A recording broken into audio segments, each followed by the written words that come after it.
నెలకి 50,000 నుండి 60,000 ఆదాయం రన్ టైలర్ యాప్లో ఆర్డర్ కంప్లీట్ చేసి పేమెంట్ పొందండి.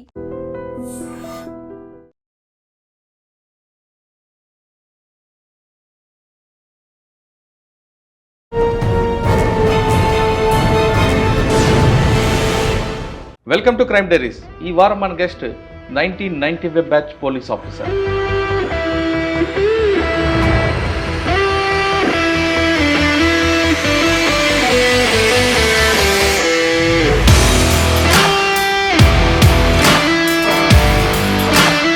పేరు ఏ వెంకటేశ్వర గారు, ఏసీపీ జైపూర్ రామగుండం కమిషనర్.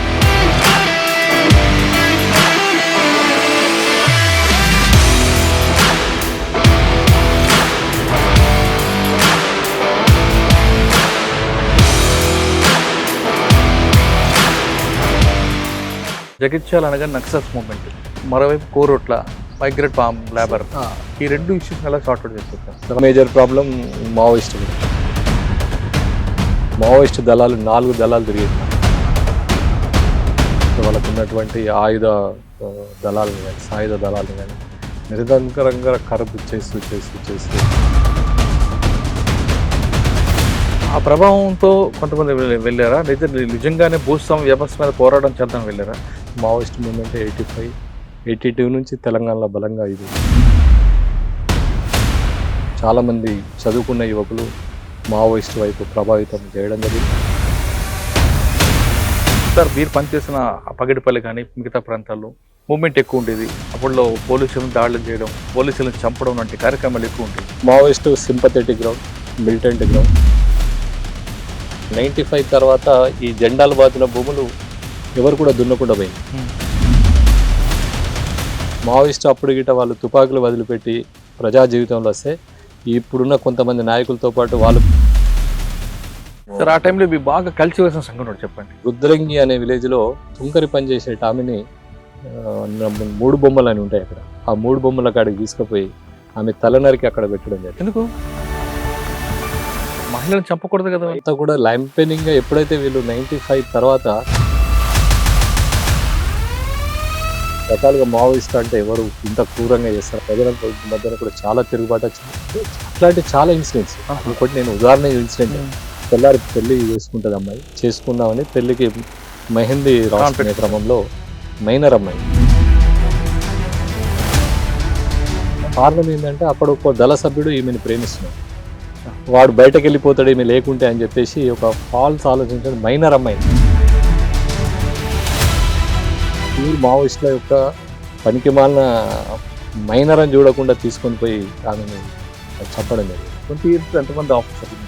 సురేంద్రబాబు గారు, సురేంద్రబాబు సార్ ఫస్ట్, తర్వాత ఉమేష్ చంద్ర సార్, తర్వాత నళిన్ ప్రభా సార్, తర్వాత ప్రవీణ్ కుమార్ సార్, తర్వాత గంగాధర్ సార్, శివశంకర్ రెడ్డి సార్. మీకు బాగా అటాచ్మెంట్ ఉన్న ఆఫీసర్ వాళ్ళంతా 4 కూడా మాకు చాలా. Welcome to crime diaries. ఈ వారం మన గెస్ట్ 1995 బ్యాచ్ పోలీస్ ఆఫీసర్. పేరు ఏ వెంకటేశ్వర గారు, ఏసీపీ జైపూర్ రామగుండం కమిషనరేట్. 1995లో డిపార్ట్మెంట్లోకి వచ్చిన వెంకటేశ్వర గారికి ఆ టైంలో కరీంనగర్ జిల్లాలో ఎక్కువ పనిచేశారు. అప్పుడు ఆ ప్రాంతంలో నక్సల్స్ ప్రభావిత ప్రాంతమైన చాలా ప్రాంతాల్లో పనిచేసి అక్కడ ఎక్స్చేంజ్ ఆఫ్ ఫైర్లు ఉన్నాయి, చాలా ఎన్కౌంటర్ కనిపిస్తున్నాయి. ఆయన డిపార్ట్మెంట్లోకి వచ్చినప్పుడు నక్సల్స్ మూవ్మెంట్ ఏ విధంగా ఉండేది, ఆ సమస్య పరిష్కారానికి కేవలం ఎన్కౌంటర్లే కాకుండా సరెండర్ పాలసీ ఎంచుకున్నారా, లేదు వాళ్ళ వైపు మిగతా కామన్ ప్రజలు కూడా వెళ్లకుండా ఉండడానికి ఏ విధంగా చర్య తీసుకున్నారు, అప్పుడు ఆఫీసర్స్ ఏ విధంగా సపోర్ట్ ఉండేది, ఈ సోషో ఎకనామిక్ ప్రాబ్లం ఎలా సాల్వ్ చేసుకొచ్చారు అనే విషయాలతో పాటు ప్రజెంట్ జైపూర్లో కల్తీ విత్తనాలు ఏ విధంగా జరుగుతున్నాయి, ఆ కల్తీ విత్తనాలు కల్తీ ఎరువుల్ని ఎలా పట్టుకుంటున్నారు, రామగుండం కమిషనరేట్కి సంబంధించిన అంబర్ కిషోర్ జా సిపి గారి ఆదేశాలతో ఈ రైడ్స్ ఎలా జరుగుతున్నాయి, ఈ టాస్క్ని ఏ విధంగా ముందుకు తీసుకెళ్తున్నారు విషయాన్ని సార్ అంటే తెలుసుకుంది. సార్ నమస్తే అండి. నమస్కారం.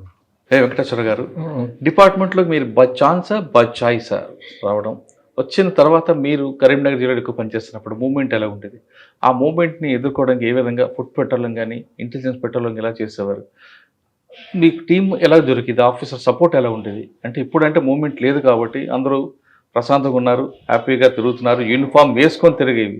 కానీ ఒకప్పుడు మీరు యూనిఫామ్ వేసుకొని తిరగలేని రోజుల్లో ఏ విధంగా ఉండేది? మీరు ఒకసారి ఇంటి నుంచి ఆఫీస్కి వచ్చిన తర్వాత మీ ఇంట్లో ఫ్యామిలీ గారు ఏ విధంగా టెన్షన్ పడేవారు? ఎందుకంటే మీరు తిన్నదనగండం దీర్ఘాశ్మ పరిస్థితి పనిచేసే రోజులు. కరీంనగర్ అనగానే హార్ట్ బెల్ట్. ఇప్పుడు ఇంట్లో పోలీస్ ఫ్యామిలీస్ అందరూ కూడా ఎంత టెన్షన్ పడేవారు?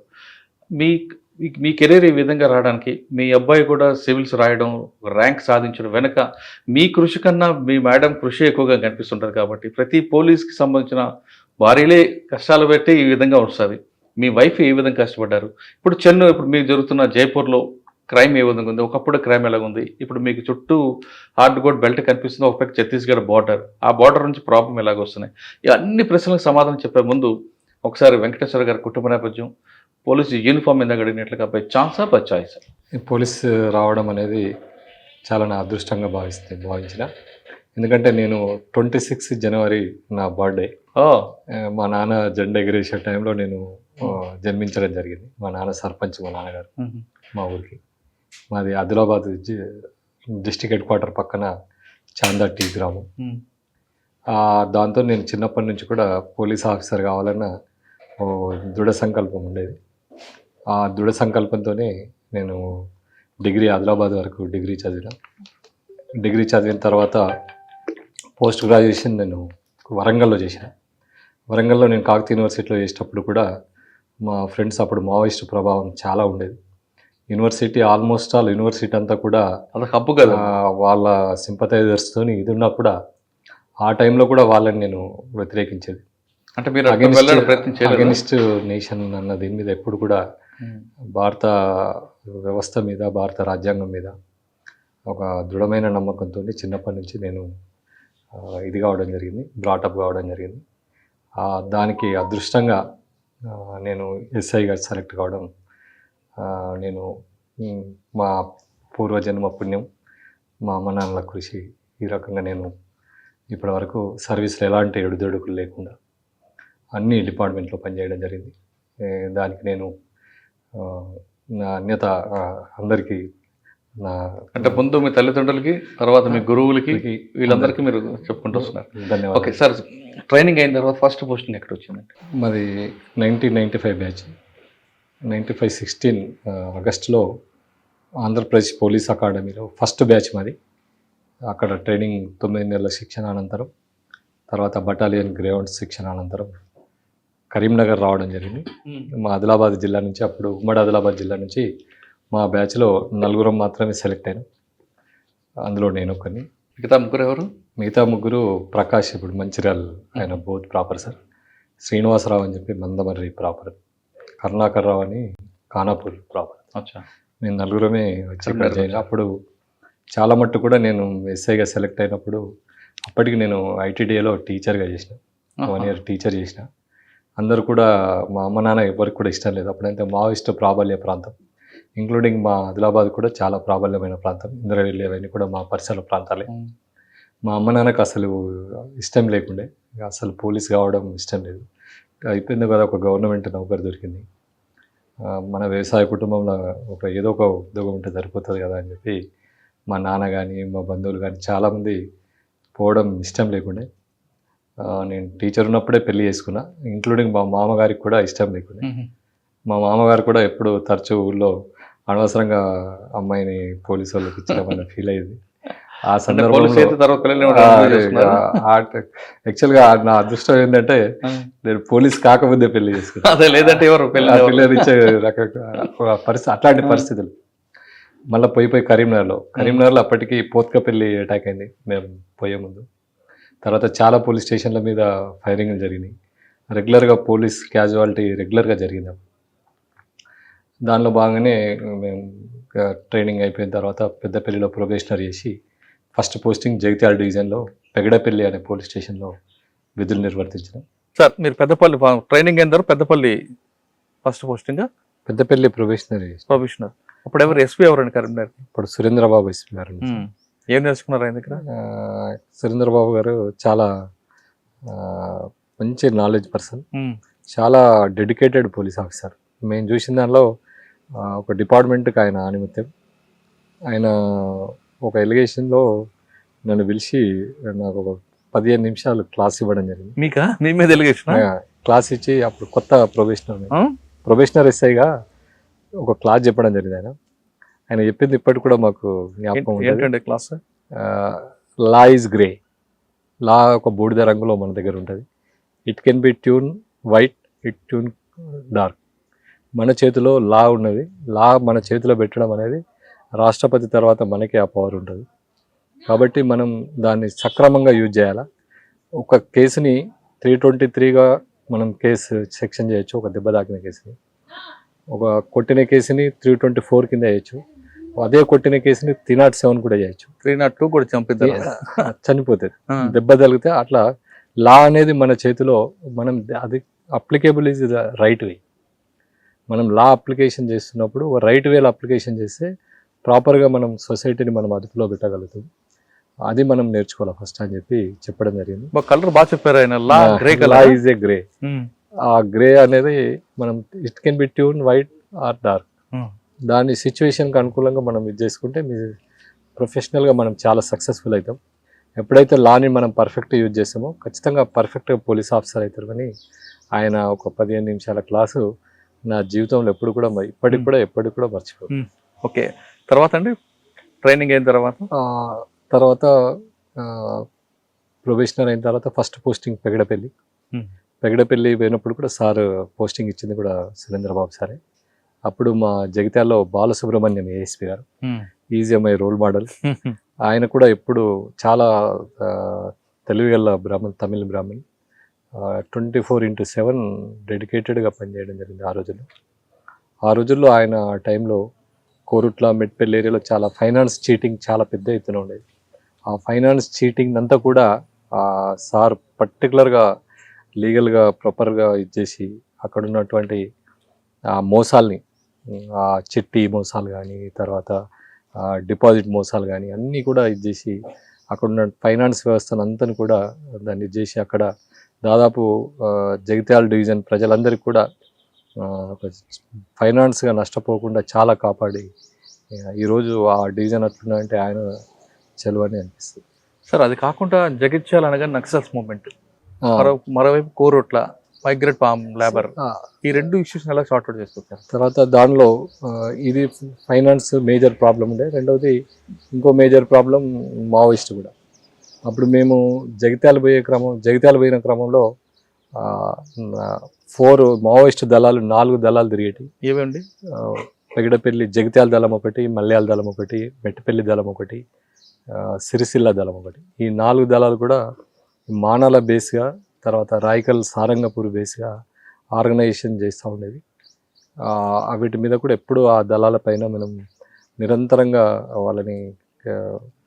వాళ్ళ యొక్క సింపథెటిక్ వ్యవస్థని కానీ, వాళ్ళకు ఉన్నటువంటి మిలిటెన్సీ వ్యవస్థను కానీ, వాళ్ళకు ఉన్నటువంటి ఫైనాన్షియల్ వనరులు కానీ, తర్వాత వాళ్ళకు ఉన్నటువంటి ఆయుధ దళాలను కానీ, సాయుధ దళాలను కానీ నిరంతరంగా కరపు చేస్తూ 2004 వరకు జగిత్యాల డివిజన్లో మేము మావోయిస్ట్ని ఒక రకమైన సెట్. వాళ్ళు చెప్తున్నట్లుగా జగిత్యాల సబ్ డివిజన్లో అంటే దొరల పెత్తందారుల పోకడు ఉండేవా, లేదంటే ఏదో తుపాకీ పట్టుకోవాలని ఇంటెన్షన్తో వెళ్ళేవారు? అంటే ఐడియాలజీ కాకుండా. ఎస్ మీరు కరెక్ట్ క్వశ్చన్ అడిగారు. మేము పోయిన కొత్తలో మేమంతా కూడా ఆదిలాబాద్ నుంచి పోయిన క్రమంలో చాలామంది దొరతనాలు, దొరగడీలు అన్నీ కూడా ఉండేటివి. బిఫోర్ 85 to 95 అంతకంటే ముందు కూడా చాలా రకాలైనటువంటి భూస్వామ్య వ్యవస్థ, ఒక ఫ్యూడల్ వ్యవస్థ అక్కడ ఉండేది. ఆ వేళ్ళు ఊడుకున్న ఫ్యూడల్ వ్యవస్థని మామూలుగా ప్రజాస్వామ్యయుతంగా ఎదుర్కోలేక అప్పుడున్నటువంటి చదువుకున్న యువకులు కొంతమంది ఈ ఫ్యూడలిజాన్ని వ్యతిరేకించడానికి, ఈ దొరతనాల్ని భూస్వాములకు వ్యతిరేకంగా కొంతమంది ఈ సాయుధులై అప్పుడున్నటువంటి మావోయిస్టు దాన్ని యూజ్ చేసుకొని దున్నేవాడి కన్నా భూమితోని చాలామంది ఈ పల్లెలకు వెళ్దాం పద అని చెప్పేసి వాళ్ళు ఇచ్చిన పదంతో జగిత్యాల జైత్య యాత్ర నుంచి కూడా మావోయిస్టు పీపుల్స్ ఫౌండర్ కూడా అక్కడ అయినాయి కాబట్టి గణపతి ఆర్గనైజేషన్ చాలా స్ట్రాంగ్ ఉండేది. చాలామంది యువకులు మేము పోయిన కొత్తలో మినిమం ప్రతి ఊరు నుంచి 2-3 యూజీలో ఉండేది, ఒక 15-20 మంది మిలిటెన్సీ యాక్టివిటీలో ఉండేది. దాదాపు విలేజ్ మొత్తం కూడా 80% విలేజ్ సింపథెటిక్గా ఉండేది. సార్ ఆ ప్రాంతంలో మీరు చెప్పినట్లుగా జగిత్యాల జైత్యాత్ర లేదా నక్సల్ బరి ఇటువంటి ప్రభావం అంటే హిస్టరీ కనిపిస్తుంటుంది జగిత్యాల మీద. మీరు చెప్తున్నట్లుగా మల్లోజు వేణుగోపాల్ గారు కానీ, మల్లోజు కోటేశ్వరరావు గారు, వీళ్ళందరూ కూడా లెజెండ్స్ అందరూ కూడా అక్కడి నుంచి పుట్టారు. ఆ ప్రభావంతో కొంతమంది వెళ్ళారా? నిజంగానే భూస్వామ్య వ్యవస్థ మీద పోరాటం చేద్దాం వెళ్ళారా? ఇంత జరుగుతున్న టైంలో కూడా కొంతమంది పబ్లిక్ అక్కడి నుంచి ఎందుకు బాంబే అటువైపు మైగ్రేట్ అయ్యారు? మరి యాక్చువల్ ఏంటంటే ఈ 85 మూమెంట్, మావోయిస్ట్ మూమెంట్ 85, 82 నుంచి తెలంగాణలో బలంగా ఇదింది. ఆ టైంలో జగిత్యాల జైత్రయాత్ర జరిగిన తర్వాత జనాలందరూ కూడా చాలామంది చదువుకున్న యువకులు మావోయిస్ట్ వైపు ప్రభావితం చేయడం జరిగింది. వాళ్ళు పోయిన క్రమంలో ఊళ్ళో ఉన్నటువంటి ఈ దొరలని ఈ హింసాయుత్వ మార్గంలో వాళ్ళని తరలించడం జరిగింది. అక్కడున్న భూములలో కూడా ఎర్ర జెండాలు పాతడం జరిగింది. ఆ భూస్వాములు ఊళ్ళకి వెళ్ళిపోయిన తర్వాత అక్కడ ఉన్న జనాలంతా కూడా ఫ్రీడమ్గా మూమెంట్ వచ్చి ఆ భూములన్నీ కూడా వాళ్ళు దున్నుకొని దొర ఊళ్ళో లేకపోయేసరికి ఊళ్ళలో కూడా ఒక చైతన్యం, రాజకీయ చైతన్యం కానొచ్చు. మరి అటువంటి రాజకీయ చైతన్యం వచ్చిన పరిస్థితుల్లో కూడా కొంతమంది యువకులు బాంబే వెళ్ళడానికి వెనక ఉద్దేశం ఏంటనుకుంటారు? అక్కడ ఏంటంటే ఈ ఎస్ఆర్ఎస్పి కెనాల్ రాకముందు ఏంటంటే అక్కడ ఉన్న పరిస్థితి చాలా డ్రాట్ ఏరియా ఉండేది. ఆ డ్రాట్ ఏరియాను పురస్కరించుకుని ఏంటంటే ఈ స్వాతంత్రం వచ్చిన ఎప్పుడైతే బ్రిటిషర్స్ బాంబేలో ఈ మరమగ్గాలు స్టార్ట్ చేసిండ్రో ఆ మరమగ్గాల టైంలో చాలామంది వేవర్స్, ఇక్కడున్న చేతి వేవర్స్ అంతా కూడా మరమగ్గాల వైపు ఇక్కడ పని దొరకకపోయేసరికి ఇక్కడ ముఖ్యంగా పద్మశాలి అండ్ అదర్ క్యాస్ట్ వాళ్ళు ఫస్ట్ బాంబే పోవడం జరిగింది. అంటే 80sలే బాంబే స్టార్ట్ చేసింది, ఎర్లీ 19th సెంచరీ. పోయిన తర్వాత వాళ్ళని చూసి అక్కడికి వెళ్ళి వాళ్ళు కొంతమంది దుబాయ్ బూస్టప్ 70లో బూస్టప్ వచ్చుడితోని ఆ బాంబే మైగ్రేటెడ్ అయిన కొంతమంది దుబాయ్ పోవడం జరిగింది. దుబాయ్ స్టార్ట్ ఇది మెయిన్ కారణం ఏంటంటే ఎప్పుడైతే ఈ మరమగ్గాలు ఇక్కడ మన చేనేత ఇక్కడ కుదుటపడ్డదో ఆ బ్రిటిషర్ టైంలో చాలా మంది పద్మశాలి వేవర్స్ అంతా కూడా అక్కడికి మైగ్రేట్గా సిరిసిల్ల కానీ, జగిత్యాల కానీ, చుట్టుపక్కల ప్రాంతాలు కానీ వాళ్ళు దుబాయ్ బూస్టప్ 70-75లో దుబాయ్ ఏరియా పెట్రోల్ పడడం, ఈ క్రూడ్ ఆయిల్ అదంతా పెట్టిన తర్వాత డెవలప్మెంట్ ఇదైన తర్వాత వాళ్ళంతా దుబాయ్ పోయినారు.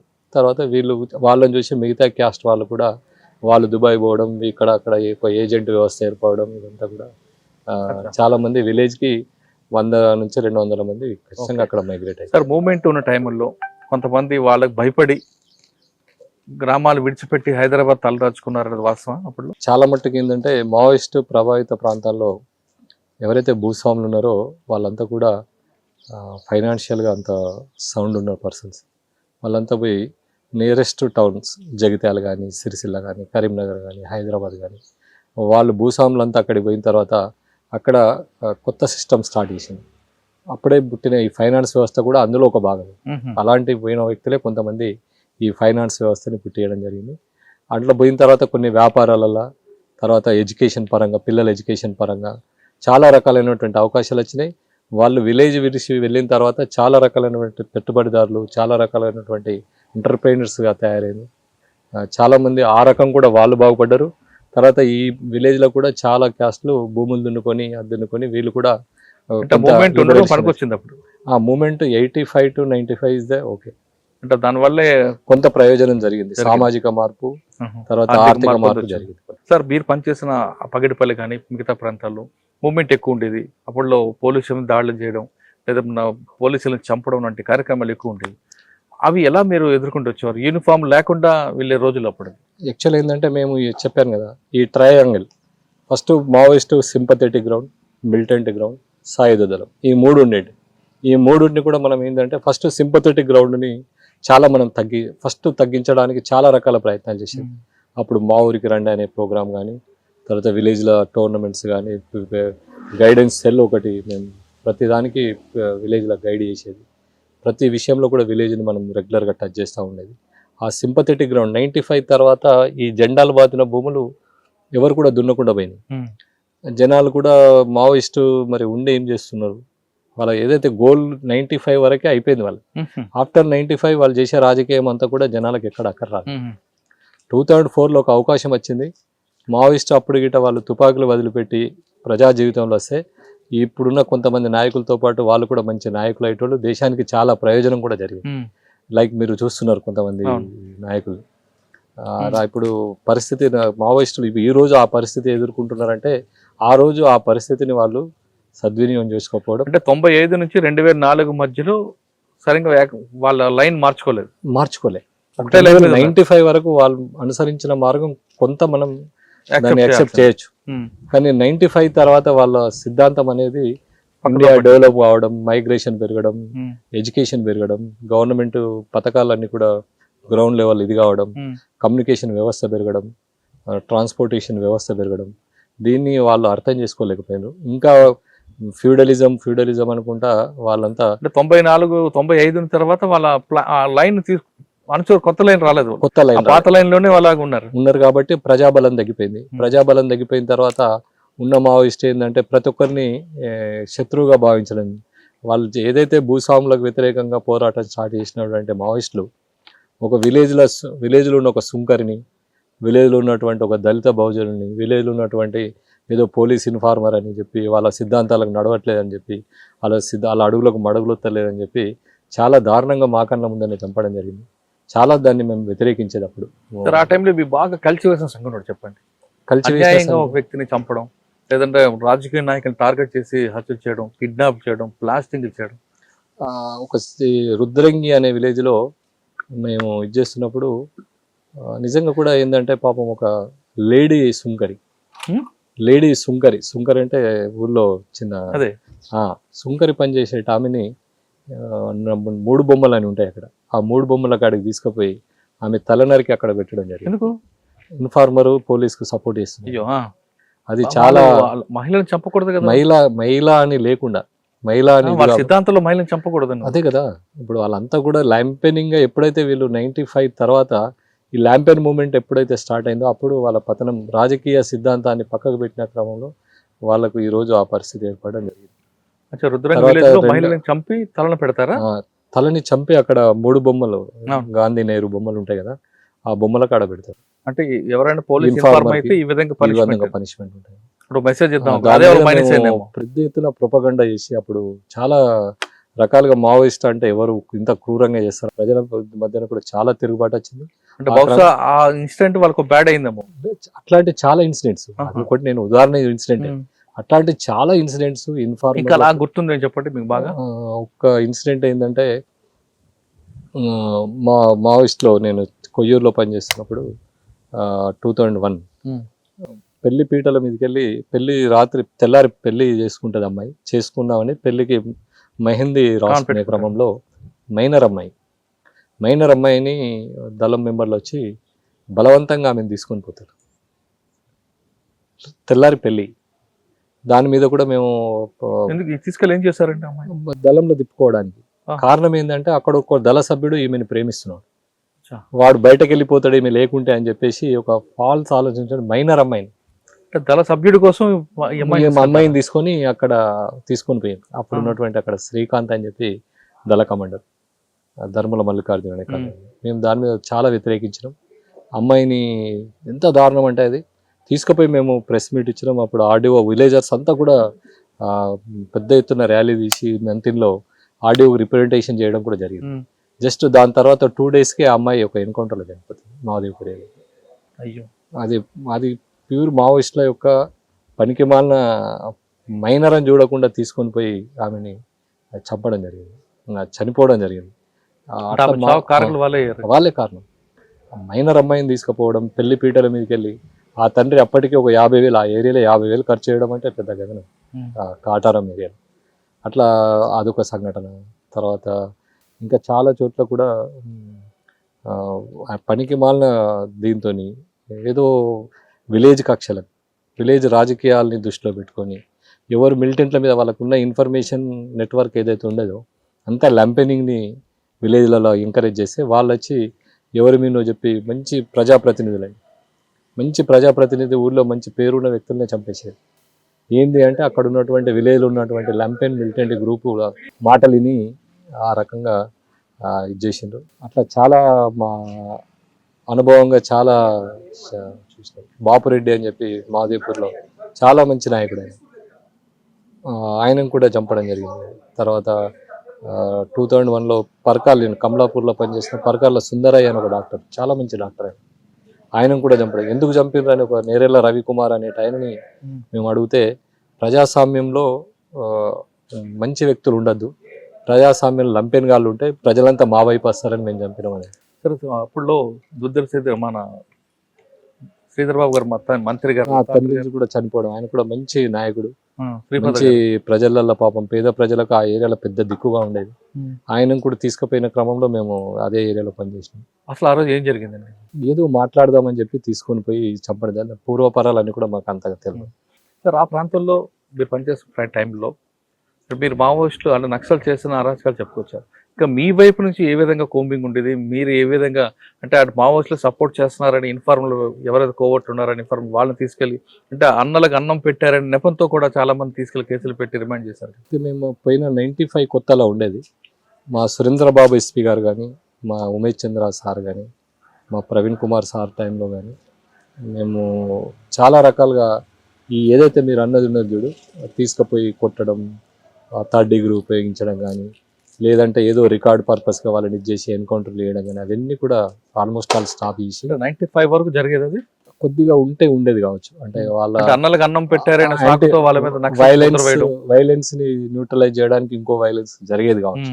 కానీ ఆఫ్టర్ 95 చాలా రకాలుగా పోలీసు మావోయిస్ట్ పోవడానికి తెలంగాణ పోలీసు చేయని ప్రయత్నం లేదు. సార్, మీరు ఆ టైంలో చాలా ఎక్స్చేంజ్ ఆఫ్ ఫైర్లు చేశారు. ఫస్ట్ ఎక్స్చేంజ్ ఆఫ్ ఫైర్ ఎక్కడ జరిగింది? Combing exchange of fire Manala అడవులలో ఫస్ట్ ఎక్స్చేంజ్ ఆఫ్ ఫైర్ చేసినాం. ఫస్ట్ కత్లాపూర్ మండలంలో చింతగట్టు అనే ఒక విలేజ్ ఉంటుంది. ఆ విలేజ్ కోనాపూర్ మధ్యలో ఫస్ట్ ఎక్స్చేంజ్ ఆఫ్ ఫైర్ చేసినాం. దానిలో అనుపురం కొమరయ్య అని చెప్పి అప్పుడు జిల్లా కార్యదర్శి ఉండే ఆయన పీరియడ్లో చేయడం జరిగింది. గాలిలో కాల్పులు జరిగినాయి. ఎవరికి మీ రికార్డులో దాదాపు 30 నుంచి 40 వరకు ఎక్స్చేంజ్ ఆఫ్ ఫైర్లు ఉన్నాయి, 13 ఎన్కౌంటర్లు ఉంటాయి. మీ సిచ్యువేషన్ తగ్గట్టు మీరు హ్యాండిల్ చేసి ఉండొచ్చు, కాదన్ను. కానీ మీకు ఒక మనసు ఉంది కాబట్టి అరే అన్యాయంగా చచ్చిపోయారా అని ఫీల్ అయ్యే సంఘటన జరిగింది అనిపించేది కదా. వాళ్ళంతా కూడా మన సమాజంలో సభ్యులు, మన వాళ్ళే కదా, మన వాళ్ళే. నీకు ఒక ఉదాహరణ చెప్తా. రాజారాం అని చెప్పి హన్మకొండ జంట నగరాల కార్యదర్శి. ఆ పిల్లోడు నా రూమ్ పక్కన ఉండేది. నేను ఎంఏ ఎకనామిక్స్, ఎంఏ కామర్స్. ఆ పిల్లోడు ఆయన నక్సలైట్ అని నాకు తెలియదు, కానీ ఆయన almost all Maoist RSU organiser. ఆయన జంట నగరాల కార్యదర్శిగా చనిపోయినప్పుడు చాలా బాధపడాల్సి వచ్చింది. రెగ్యులర్గా మేము బయాజ్ చేసేది. ఎందుకు అన్న మావోయిజంతో మీరు ఏం సాధించాలనుకుంటున్న దాని మీద, సమాజంలో మీరు ఏం కోరుతున్నారు అన్న మీద, వైలెన్స్ అనేది భారత సమాజానికి పనికిరాదన్న దాని మీద చాలా బయాజ్ చేసేది. ఆయన చనిపోయినప్పుడు మాత్రం చాలా బాధపడ్డాడు. ఎందుకంటే నాలాగా పోలీస్ కావాల్సినాడు, నాలాగా ఈ దేశానికి సేవ చేయాల్సినాడు ఈ రకంగా యాంటీ నేషన్గా పోయి బలైపోయింది అని చెప్పి బాధ. ఎక్స్చేంజ్ ఆఫ్ ఫైర్లు జరుగుతుంటప్పుడు ఒక మంచి ఎక్స్చేంజ్ అంటే బాగా గుర్తుండిపోయిన ఎక్స్చేంజ్ ఆఫ్ ఫైర్ చెప్పండి. అంటే త్రుట్లో మీరు కూడా తప్పించుకునే సంఘటన ఉంటాయి. చాలా సందర్భాలలో తప్పించుకున్నామండి. ఇది ఒకటి బాగా కొత్తపేట అని కొత్తపేట అని రాయకల్ పిఎస్ లిమిట్స్ లో ఒక ఎక్స్చేంజ్ ఆఫ్, అక్కడ ఏదో దళ మీద వైలెన్స్ చేస్తుంది, ఒక నలుగురిని తీసుకుపోయి కొడుతున్నారు అన్న దాని మీద మేము ఒక ఇన్ఫర్మేషన్ ఉంటే వెళ్తే వాళ్ళకు మాకు జస్ట్ 10 అడుగుల డిస్టెన్స్ వరకు వెళ్ళి ఎక్స్చేంజ్ ఆఫ్ ఫైర్ అయ్యింది. అయిన తర్వాత ఆ టైంలో మేము కూడా AK-47 మా తోటలకు కూడా కొద్దిగా ఇంజూర్డ్ అయ్యారు. మాకు కూడా పిల్లెట్స్ కొన్ని పైకి వెళ్ళిపోయినాయి. ఆ టైంలో బాగా తుటుకులో తప్పించుకున్నాం. తర్వాత మహాదేవ్పూర్ ఏరియాలో చాలాసార్లు వాళ్ళ అంబుష్కి వెళ్ళి రెడ్డిపల్లి కానీ, కనకనూరులో కానీ, రెడ్డిపల్లిలో కానీ చాలా సందర్భాలలో మహాదేవ్పూర్ ఏరియాలో చాలా ఎక్స్చేంజ్ ఆఫ్ ఫైర్లు. తర్వాత నిజామాబాద్ బార్డర్ మానాలలో కూడా ఒకసారి first people's guerrilla army first PLGA పుట్టింది. ఫస్ట్ ఎక్స్చేంజ్ ఆఫ్ ఫైర్ మేము చేసినాం. దానిలో 70 క్లామోర్ మైన్స్ అయినాయి. మా మీద కిలోమీటర్ పొడుగా అంబుష్ చేసింది.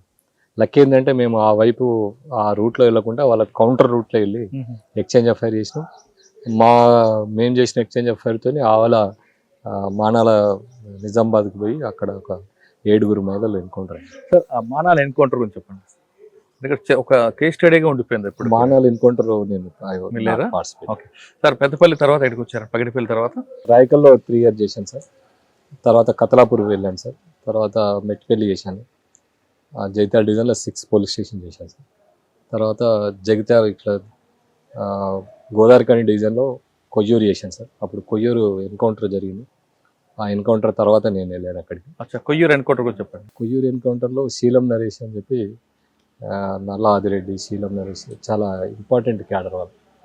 ఆ ఎన్కౌంటర్లో వాళ్ళు అక్కడ కొయ్యూరులో జెండా వాళ్ళు గుట్టారు. బెంగళూరు నుంచి తీసుకొచ్చి ఇక్కడ ఎన్కౌంటర్ చేస్తారంట, వాస్తవం? ఆ విషయం తెలియదు. ఆ ఎన్కౌంటర్ తర్వాత నేను అక్కడికి వెళ్ళాను. అచ్చా సార్, మీరు కరీంనగర్లో ఎంతకాలం పనిచేస్తుంటారు? 20 years 20 years అంటే ఎస్ఐ సిఐ అక్కడే. SICA అక్కడ. ఓకే, 20 yearsలో ఎంతమంది ఆఫీసర్లు మీకు?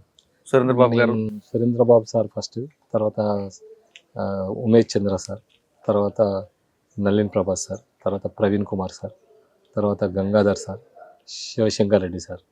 వీళ్ళ పీరియడ్లో ఆల్మోస్ట్ మీరు లెజెండ్స్ దగ్గర పనిచేస్తారు అందరూ ఆల్మోస్ట్. వీళ్ళందరి దగ్గర మీకు బాగా నచ్చిన ఆఫీసర్ ఎవరు? అంటే ఒక్కొక్కటి పర్సెప్షన్ ఒకలా ఉంటుంది, అందరినీ ఒకలా చేయలేం, కానీ మీకు బాగా అటాచ్మెంట్ ఉన్న ఆఫీసర్ ఎవరు? వాళ్ళంతా నలుగురు కూడా మాకు చాలా అటాచ్మెంట్లో ఉన్న ఆఫీసర్లే. సురేంద్ర బాబు సార్ ఇప్పుడు పోయినా కూడా మమ్మల్ని గుర్తుపెట్టి ఆదరిస్తారు. నళిన్ ప్రభాస్ సార్ కూడా చాలా ఇప్పటికి కూడా మొన్న డీజీ అయినప్పుడు కూడా మాట్లాడడం జరిగింది. నళిని ప్రభాత్ గారు కేవలం మిమ్మల్ని ఎందుకు బాగా లైక్ చేశారు? అంటే అక్కడ చేశారు, చేస్తున్నారు కూడా. చాలా మందితోని అట్రాక్షన్ ఉండదు. నేను ఒక ఎన్కౌంటర్లో సార్ ఏం చెప్పిందంటే, గుడ్ వర్క్ ఎవరైనా చేస్తే మా ఇంటికి తీసుకెళ్తా అని చెప్తే ఫస్ట్ నేనే చేసినది. ఏం చేశారు? కొత్తపేట ఎన్కౌంటర్. ఏదండి? కొత్తపేట అని విలేజ్లో మా జగిత్యాల దళంతో స్పెషల్ యాక్షన్ టీం వాళ్ళది. ఆ యాక్షన్ టీంని నేను ఇది చేశాను సార్. దానికి ఇదే సార్ మా ఫ్యామిలీతో సహా మేము కులు మనాలికి తీసుకెళ్ళిండు. అక్కడ 15 రోజులు మేము కులు మనాలిలో సార్ ఇంటి దగ్గరనే ఉన్నాం. అప్పటి నుంచి సార్తో బాగా అటాచ్మెంట్, ఆ రోల్ మోడల్ కూడా. అంటే మీకు నళిని ప్రభాత్ గారు అంటే బాగా బాగా. ఓకే సార్, ఇప్పుడు మీరు కొయ్యూరు కరీంనగర్ పనిచేసిన టైంలో మీకు మంచి వర్క్ చేస్తే మిమ్మల్ని తీసుకెళ్ళి కులుమలను చూపిస్తున్నారు, చేసి పెట్టారు. కానీ అప్పటికే మీకు టీచర్ అని చెప్పి మీ మామగారు మీ వాళ్ళ అమ్మాయిని ఇచ్చారు. కానీ కరీంనగర్ వచ్చాక మీరు పోలీస్ ఆఫీసర్ అయ్యారు. ఎప్పుడు మేడం ఫీల్ అవ్వలేదా, భయపడలేదా? ఎందుకంటే ఆ టైంలో చాలా దినదిన గండమే కదా, అప్పుడు చాలా పరిస్థితులు బయటకు వెళ్ళారంటే ఇంటికి వస్తారా? ఎగ్జాక్ట్లీ. చాలా మట్టుకు ఏంటంటే మా ఇంటికి ఎవరు మా అమ్మ నాన్న కానీ మా అత్త మామ వచ్చినా ఒక 2 days ఉండేది, 3 days ఏడ్చుకుంటా పోయేది. అనవసరంగా వీళ్ళు ఈ డ్యూటీ పెట్టే. ఎందుకంటే మేము ఇంటి దగ్గర మాకు ఒక 20-25 ఎకరాల వ్యవసాయం, మంచి అంత ఆనందంగా ఉండే రోజులు అవి. ఇవన్నీ చూసి వాళ్ళకు, మా ఆదిలాబాద్ వెనుకబడిన ప్రాంతం కాబట్టి ఇదంతా సిచ్యువేషన్ అంతా చూసిన తర్వాత వీడికి ఎప్పుడు ఏమవుతుంది అన్న భయంలో పాపం ఇప్పుడు కూడా వచ్చిన ప్రతిసారి ఏడ్చేది. మళ్ళీ మావిడైతే, మా పిల్లలు కానీ మావిడ కానీ, నేను తుపాకీ పట్టుకొని బయటకు వెళ్ళిన ప్రతిసారి కూడా ఇంట్లో నిద్రపోకుండా వెయిట్ చేస్తూ ఉండేది. ఏది చిన్న టీవీలో స్క్రోలింగ్ కానీ వార్తలు వచ్చినా కూడా కళ్ళకి నీళ్ళు పెట్టుకొని, అప్పుడు ఫోన్ సౌకర్యాలు ఏమి ఉండేవి కావు. సెట్లో ఏదైనా ఉన్నదని తెలుసుకొని అరే సేఫ్ అని చెప్పి అట్లా అనుకున్న రోజులు చాలా ఉన్నాయి. సార్, మీ జర్నీ కంప్లీట్లో మీ మేడం రోల్ ఏంటండి? ఈరోజు సక్సెస్ వెనక అంటే మీరే కాదు, పోలీస్ ఆఫీసర్ ప్రతి సక్సెస్ వెనక ఆవిడే ఉంటారు. ఎగ్జాక్ట్లీ. ఇన్స్పెక్టర్ గారు కానీ, కానిస్టేబుల్ కానీ, ఎస్ఐ కానీ, ఐపీఎస్ ఆఫీసర్ జనరల్ ఏముంటారు వాళ్ళ భార్యలే. వాస్తవం సార్. విషయం ఏంటంటే మాకు పర్సనల్ లైఫ్ తక్కువ ఉండదు, ప్రొఫెషనల్ లైఫే ఉంటుంది. పర్సనల్ లైఫ్ అంతా కూడా మా వైఫే, సొసైటీ కోసం, పిల్లల ఎడ్యుకేషన్ కానీ, మీ ప్రొఫెషనల్ అంతా కూడా సొసైటీకే ఉంటుంది. మా భార్య పిల్లలంతా కూడా ఎప్పుడు మా మిస్సెసే, ఆడవాళ్ళే మొత్తం పిల్లల చదువులు కానీ, వాళ్ళ ఎడ్యుకేషన్ కానీ, హెల్త్ కానీ, వాళ్ళ బాగోగులన్నీ కూడా ఆవిడే. అంటే అమ్మాయినా నానైనా ఆవిడే, అన్ని వాళ్ళే. ఇది అందరూ అంటే ఆల్రెడీ మీరు అన్నట్టు కానిస్టేబుల్ టు డీజీ వరకు కూడా this is the same situation. కానీ ఇప్పుడు కూడా మీకు ఆవిడ బాధపడలేదా? బాధపడ్డా కూడా పర్సనల్ లైఫ్ చాలా కోల్పోతున్నాం. అదే కదా, చాలా మట్టుకు వాళ్ళ ఇంట్లో ఉంటుంది, మీరు బయట ఉంటారు. చాలా మంది పోలీస్ ఆఫీసర్లకు రిక్వెస్ట్ ఏం చేస్తానంటే, నేను గో టు లోప్ లైన్. మీరు ఒక 5-6 years main stream law and order చేసిన తర్వాత ఒక 3-4 years లూప్ లైన్ వెళ్తే మన పిల్లలు ఏం చేస్తున్నారు, మన భార్య, మన హెల్త్ కండిషన్ ఏంది, మన పిల్లల హెల్త్ కండిషన్ ఏంది, వాళ్ళ ఎడ్యుకేషన్ ఏంది, పర్సనల్గా మనం రివ్యూ చేసే అవకాశం ఉంది. ఈరోజు నా పిల్లలు సక్సెస్ కావడానికి అది కూడా ఒక కారణం. నేను ఆఫ్టర్ లాంగ్ టైం నేను ఎస్హెచ్ఓ 16 years చేసిన తర్వాత ప్రమోషన్ మీద నేను ఏసీబీకి వెళ్ళాను. ఏసీబీ పిల్లల ఎడ్యుకేషన్ గురించి హెల్త్ పర్పస్గా పిల్లల దీని ప్రకారంగా 5.5 years నేను ఏసీబీలో కూడా పనిచేయడం జరిగింది. ఎక్కడ కరీంనగర్ నిజామాబాద్ నిజామాబాద్ ఏసీ చేసిన తర్వాత అప్పుడు నా పిల్లలు ఇంటర్మీడియట్ 10th హై స్కూల్ వాళ్ళ లైన్ వచ్చే వరకు high school standard intermediate standard మా పిల్లలు ఇద్దరిని దగ్గరుండి చదివించడం జరిగింది. ఆ టైంలో వాట్ ప్రపంచం ఏంది అన్నది కూడా ఉంటారు. ఎంతసేపు ఈ 16 ఏళ్ల కాలంలో నక్సలైట్లు, సిఐ, ఎస్పీ, ఈ దీనిలోనే మనం ఇదైతా ఉంటాం.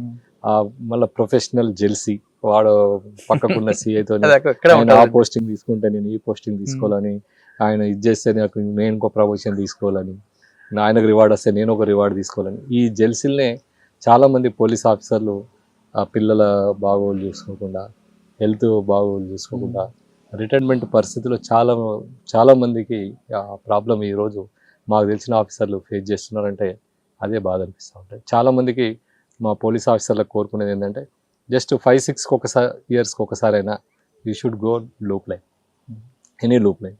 ఫ్యామిలీ లైఫ్ కొద్దిగా బెటర్గా మనం లీడ్ చేయొచ్చు. సార్, ఇన్స్పెక్టర్గా ప్రమోషన్ రాక ముందు వరకు మీరు 12 ఏళ్ళు 16 ఏళ్ళు పనిచేస్తారు. 16 ఏళ్ళు 4 లెజెండ్స్ సార్ పనిచేశారు.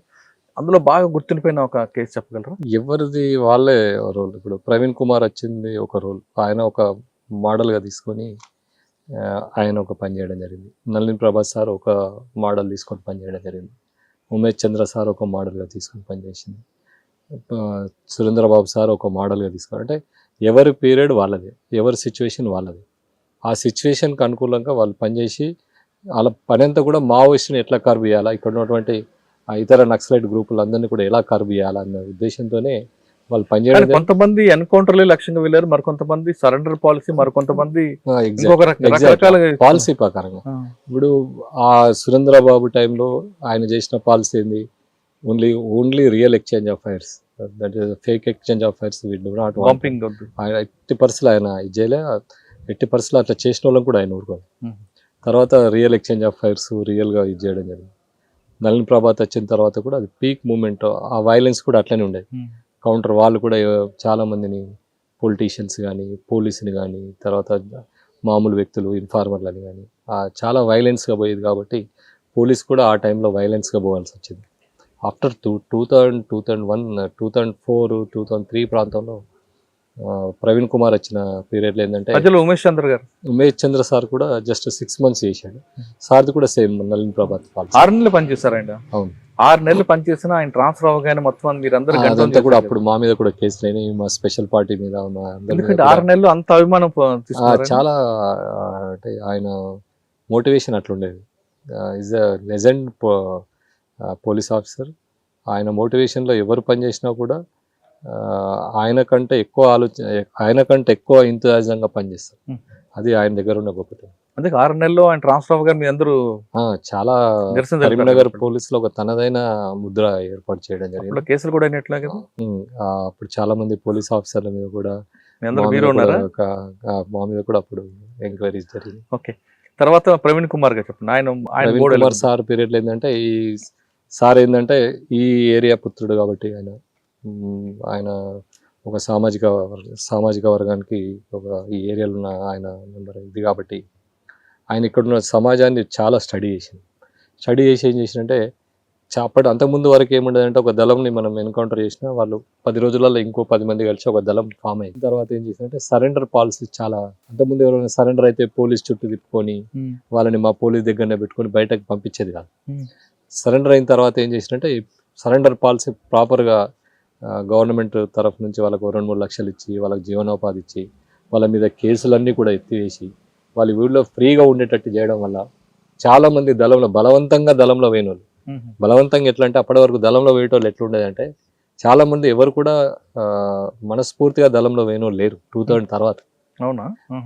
విషయం ఏంటంటే వాళ్ళని ఏదో చిన్న విలేజ్లో చిన్న గ్లడ్జెస్ ఉంటాయి, ఏదో పక్కోళ్ళతో గొడవ ఉంటుంది, భూమి పంచాయతీ ఏదో ఉంటుంది. ఆ సందర్భంగా దళం దగ్గరకు పోయితే ఈ దళం ఏం చేసేది, వాళ్ళ చుట్టూ తిప్పుకొని ఒక వైలెన్స్కి తీసుకుపోయేది. ఎవరినో కొట్టడానికో చంపడానికో ఈ పిల్లోడిని మెల్లగా వీడు ఆ తుపాకి పట్టుకుంటే మన ఊర్లో మనకు అందరు భయపడతారు అన్న దీంతో వాళ్ళు ఎంబడిపోతే ఆ వైలెన్స్ చేసే కాడ వీడిని ముందు పెట్టంటే ఊరోళ్ళు అందరూ చూస్తుండే పలానా విలేజ్ వాడు అన్నలలో తిరుగుతున్నాడు. అది మా దాకా వచ్చిన తర్వాత మేము వాని కొర తిరిగితే అప్పుడు వాడు దళంకు టచ్ అయ్యి అన్న ఆ దళం ఏం చెప్పేదంటే నువ్వు బయటకు వెళ్తే పోలీసు వాళ్ళు చంపేస్తారు, నువ్వు మా దగ్గరనే ఉండు గమ్ము కానీ. అట్లా సగం మంది దళంలో వాళ్ళే తిరిగారు. ఎప్పుడైతే ఈ సరెండర్ పాలసీ మేము పెట్టిన తర్వాత చాలామంది అట్లాంటి ఎవరైతే పోయినరో చిన్న చిన్న కారణాల వల్ల దళంలో పోయిన వాళ్ళంతా కూడా తుపాకులు అక్కడ బారేసి బయటకు రావడం. సార్ అదే టైంలో ప్రవీణ్ కుమార్ గారు ఎక్స్పీ టైంలో 43 మంది ఒకేసారి సరెండర్ అయిండు. దాదాపు 300 మంది. జనశక్తి అయితే పూర్తిగా లేకుండా పోయింది. 43 మంది ఒకేసారి జనశక్తి మొత్తం ఆ దెబ్బతో జనశక్తి పూర్తిగా నామరూపాలు లేకుండా పోయింది. మావోయిస్టులో కూడా చాలా మట్టుకు రిక్రూట్మెంట్ తగ్గిపోయింది. ఈ లోపు కోవర్ట్ ఆపరేషన్ స్టార్ట్ అయింది. ఆ కోవర్ట్ ఆపరేషన్ తోను కూడా వాళ్ళు రిక్రూట్మెంట్ నమ్మలేకపోయాడు. వాడు ఎవడు ట్రూ పర్సన్ ఎవడి ఆ అపనమ్మకం ఒకటి, ఈ సరెండర్ పాలసీ ఒకటి, ఈ రెండుతో ఏమైందంటే కరీంనగర్లో 2004 వచ్చే వరకు ఆల్మోస్ట్ ఆ దళాలన్నీ కూడా వైండప్ అయిపోయినాయి. కానీ కొంతమంది పార్టీలోకి హోంగార్డులకి పంపించి దళ సభ్యుడిగా వాళ్ళ ఇన్ఫర్మేషన్ తీసుకొచ్చేవారు కదా అప్పుడు. కోవర్ట్ ఆపరేషన్స్ అప్పుడు ఇట్లాంటి వాళ్ళలో ఉన్నటువంటి కొంత వ్యక్తులు వాళ్ళ సిద్ధాంతం మీద విరక్తి చెంది వాళ్ళు ఉంటే దేశానికి నష్టం అన్న ఉద్దేశంతో కొంతమంది మా వైపు వచ్చేది వాస్తవం. వాళ్ళని ఖచ్చితంగా వాళ్ళు కూడా పిలిపించి సరెండర్ అయ్యి వాళ్ళకి హోంగార్డుల జాబ్ ఇవ్వడం కూడా చేయించేవారు కదా. తప్పకుండా చాలా మందికి మనం సరెండర్ పాలసీలో వాళ్ళకు జీవనోపాధి కల్పించడం మన ఇది. దానిలో కొంతమందిని హోంగార్డ్ కూడా చేయడం జరిగింది. సార్ 4 సంవత్సరాలు అయిపోయింది, 4 లెజెండ్స్ చూశారు. తర్వాత ఈ సీఏగా ప్రమోషన్ రాగానే ఏసీబీ వెళ్ళాను నిజామాబాద్ ఏసీబీలో 5 years 2010 నుంచి 14 ఏసీబీలో మీకు బాగా గుర్తుండిపోయి డిఏ కేసు కానీ ఒక ట్రాప్ కేసు కానీ నేను ఏసీబీలో ఉన్నప్పుడు ఐ గాట్ 72 cases. డిఏ ట్రాప్లు 4 డిఎల్ చేశాను. 70 వరకు ఇయర్లీ 20 cases మినిమం చేశాను. సార్ ఏసీబీలో డిఏ కేసుల్లో కన్విక్షన్ రాదు, ట్రాప్ కేసులు కన్విక్షన్ వస్తుంది, ఎందుకంటారు? డిఏ కేసు అంటే డిస్ప్రపోర్షనేట్ అసెట్స్. ఇదంతా కూడా మనం రికార్డుగా చాలా మట్టుకు మనం అంతా కూడా ఎవ్రీథింగ్ ఏసీబీలో ఏంటంటే everything DA case on record ఉంది. ఆ రికార్డ్ ఏంటంటే గవర్నమెంట్ పర్మిషన్ తీసుకునే క్రమంలో చాలా మట్టుకు వాళ్ళు దాన్ని మళ్ళీ అదంతా కూడా మా అక్రమ సంపాదన కాదు, మా తాత ముత్తాతలు కానీ చాలా రకాలుగా క్లెయిమ్ చేసుకోవడం జరుగుతుంది. ఆ క్లెయిమ్ తోని కొంత డిఏ కేసులలో కొంత కన్విక్షన్ రేట్ తక్కువ ఉంటుంది. బాగా గుర్తుండిపోయింది చెప్పండి. ట్రాప్ ఏంటంటే చాలా మటుకు నేను రైతాంగం నుంచి పోయాను. మా నాన్న రైతు, తర్వాత ఒక విలేజ్ అట్మాస్ఫియర్తో మీద చాలా మట్టుకు ఎవరైనా రైతులను వేధిస్తే మాత్రం ఖచ్చితంగా ట్రాప్ చేసేది. అది రెవెన్యూ డిపార్ట్మెంట్ అయినా ఎలక్ట్రిసిటీ డిపార్ట్మెంట్ అయినా. అందులో మీ దీంట్లో 3 స్టోరీలు ఉంటాయి. ఒకటి fish corruption, 2 goat corruption, 3 buffalo corruption. Fish corruption కి మీరు కూడా ఎగ్జామ్షన్ ఇచ్చేవారా, లేదు చిన్న రైతుకి వేధించాడు కాబట్టి దీంట్లో కోసేయాలని? ఏదైనా కూడా సమాజంలో ఎవరైతే ఏ సమాజం అయితే వెన్నెముక ఉంటుందో ఆ సమాజానికి ఎవరు కీడి చేసినా కూడా వాళ్ళు కొంతమంది ఫిష్ కరప్షన్ ఎగ్జామ్స్ ఇచ్చేవారు. అట్లేం ఉండదు. ఇన్బిల్ట్ అయింది కదా, అట్లేం ఉండదు. కానీ కాకపోతే అకార్డింగ్ టు సిచ్యువేషన్. మీకు బాగా గుర్తుండిపోయిన ఒక డిఏ ఒక ట్రాప్ కేసు చెప్పండి. నిజామాబాద్ ఈ టైప్ కూడా క్రైమ్ ఇది చాలా ఒక పోలీస్ స్టేషన్ లో ఇట్లాంటి పోలీస్ స్టేషన్ ఐ థింక్ కామారెడ్డికి వెళ్ళి బాన్స్వాడ వెళ్ళే రూట్ లో ఉంటది. లింగంపల్లి ఆ పోలీస్ స్టేషన్ లో ఎస్ఐని ట్రాప్ చేయడం జరిగింది. ఆ ఎస్ఐని ట్రాప్ చేసేటప్పుడు ఆ లంబాడి వేషాలు వేసుకొని ఆ పోలీస్ స్టేషన్ లో పోయి పంచాయతీ మేము కూడా పాల్గొని ఆ ఎస్ఐని పట్టుకున్నది నిజంగా కూడా గ్రేట్. పట్టుకున్న తర్వాత ఆయన అక్కడ ఉన్నటువంటి దాదాపు ఒక 20 విలేజ్ల తండాలు ఉన్నటువంటి బై లంబాడ అంటే ట్రైబ్స్ అందరు వచ్చి ఒక టపాకాయలు ముట్టించి ఒక అవినీతి ఆఫీసర్ పోయిన చాలా ఒక అవినీతిపరుడైన ఆఫీసర్ని పట్టుకున్నారన్న దీని మీద చాలా మంది హ్యాపీగా ఫీల్ అయ్యి టపాకాయలు అదొకటి. సారీ ఏసీబీ తర్వాత ఏసీబీ 4 years తర్వాత గోదావరికని 1 town చేసి 1 town 3 years చేసి గోదావరికని 1 town 3 years చేసి తర్వాత కాజ్నర్ 2 years చేసి తర్వాత రామగుండం సిసిఎస్కి వచ్చిన తర్వాత ప్రమోషన్ వచ్చింది. ప్రమోషన్ తర్వాత ఏసీపీగా నిజామాబాద్ వెళ్ళాను. నిజామాబాద్ ఏసీపీగా 2 years చేసి 1 year సిసిఎస్ హైదరాబాద్ కూడా వైట్ కాలర్ అఫెన్స్ చేశాను. తర్వాత ఇక్కడ సార్ ఈ జర్నీలో మీకు బాగా గుర్తుండిపోయిన సంగతి ఎందుకంటే ఇన్స్పెక్టర్ గా మీరు గోదావరి కానీ సిర్పూర్ ఆఫ్టర్ గోదావరి కన్ 1 town లో నేను చాలా దాదాపు అక్కడ ఉన్న రౌడీ షీటర్స్ని 22 మంది రౌడీ షీటర్లకు లైఫ్ కన్విక్షన్ ఇచ్చినాం. లైఫ్ కన్విక్షన్ వాళ్ళందరినీ కూడా జైలుకు పంపిన రోజు చాలా ఆనందం అనిపించింది. 22 మంది రౌడీ షీటర్ 22 మంది రౌడీ షీటర్లకు ఒకటే కేసులో 8 మందికి, ఇంకొక కేసులో 3 మందికి, 22 మందికి లైఫ్ ఇప్పించింది. అప్పుడు మనం చేసిన గొప్ప అచీవ్మెంట్ అది. దాంతో గోదావరి కని 1 town లో నేనున్న 2.5 years లో ఒక్క మర్డర్ కేసు కూడా జరగదు. రౌడీ ముఖాలందరినీ కూడా జైలు. మెయిన్ ఉద్దేశం ఏంటంటే అక్కడ ఉన్న జ్యుడిషియల్ వ్యవస్థ మనం అక్కడ ఉన్నటువంటి 6 ఎడిషన్ ఏడీజే గారు చాలా స్ట్రాంగ్ పర్సనాలిటీ ఆయన. లైఫ్ వచ్చిందండి వాళ్ళకి మర్డర్ కేసు వాళ్ళంతా కూడా వాళ్ళు ఏమంటారు డబ్బులు తీసుకొని మర్డర్ చేసే రకాల వాళ్ళు. వంశీ అని సుపారి మర్డర్ కేసు, వంశీ గ్యాంగ్ అని ఉండేది, ప్రేమ్ గ్యాంగ్ అని ఉండేది, ఇంకోటి నరేష్ గ్యాంగ్ అని ఉండేది. వీళ్ళంతా కూడా చాలా కరుడు కట్టిన ఇది. మాట్లాడితే వాళ్ళ కత్తులతోని అటాక్ చేయడం, అట్లాంటి గ్యాంగ్లన్నీ కూడా మనం ప్రాపర్గా ఇది చేసి మనకున్న అక్కడ ఉన్నటువంటి పొలిటికల్ ఇది కానీ అప్పుడున్న సోమవారం సత్యనారాయణ చాలా మంచి ఫేర్ పొలిటీషియన్స్. రౌడీ యాక్టివిటీస్ ఎక్కడ కూడా ఇది చేసేది కాదు. మా ఆఫీసర్స్ కూడా ఎవరు కూడా ఎస్పీ శివకుమార్. ఓకే. తర్వాత అక్కడ వెంకట నరసాయి అని చెప్పి డీజే గారు సార్ కూడా చాలా పవర్ఫుల్ ఇది. అట్లా ఒక కోఆర్డినేషన్ తోని జ్యుడిషియల్ మేము కోఆర్డినేషన్ తోని ఒక టౌన్ ని కంట్రోల్ పెట్టే ఒక రోల్ మోడల్ అది. ఆ సార్ గిట్ట అలా కన్విక్షన్ ఇవ్వకపోతే మేము ఎన్ని చేసినా కూడా ఈ క్రైమ్ కంట్రోల్ కాకపోతే. అంటే 82 మంది జైలుకి వెళ్ళిపోయారు. 22 మంది. దాంతో గోదావరి కానీ చాలా కామ్ అయిపోయింది. 2.5 years లో సింగిల్ మర్డర్ ఎక్కడ కాదు. సూపర్. లేదంటే రెగ్యులర్ గా నెలకు 3-4 మర్డర్స్ అయ్యాయి. గోదావరి కన్ తర్వాత కాగజ్నగర్ వెళ్ళాను. అక్కడే ఉందండి కాగజ్నగర్. నేను పోతూనే కమ్యూనల్ అక్కడ ఉంది. యాక్చువల్గా కమ్యూనల్ మాకు కొత్త, మా కన్నా ముందు ఇవన్నీ కూడా ఈ వాట్సాప్లు ఇవన్నీ వచ్చిన తర్వాత ఈ వాట్సాప్ గ్రూపులతోని ఒకరి దేవుణ్ణి ఒకరు తిట్టుకోవడం, ఒకరి హిందూ ముస్లిం హిందూ అని ఈ రకంగా వాళ్ళు కొంతమంది పిల్లలు ఇది చేసి అది కమ్యూనల్కు దారితీసి అక్కడ పెద్దగా ఒక వైలెన్స్ వచ్చింది. ఆ క్రమంలో దాన్ని కంట్రోల్ చేసిన విధానం అక్కడ ఒక 40 మందిని మనం యూఏపీఐ కింద కట్టి వాళ్ళందరూ కూడా 150B కింద అరెస్ట్ చేసి వాళ్ళ మీద అందరి మీద కమ్యూనల్ షీట్స్ ఓపెన్ చేసి ఇప్పటి వరకు కూడా నేను అక్కడ చేసి 10 years అవుతుంది. ఇప్పటి వరకు కూడా నో వైలెన్స్ హ్యాడ్.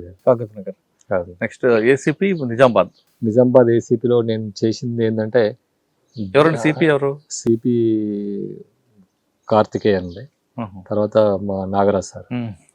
నేను చేసింది అక్కడ చాలా అంటే ఆఫ్టర్ మావోయిస్ట్ నేను అక్కడ PFI మీద కేసు చేశాను.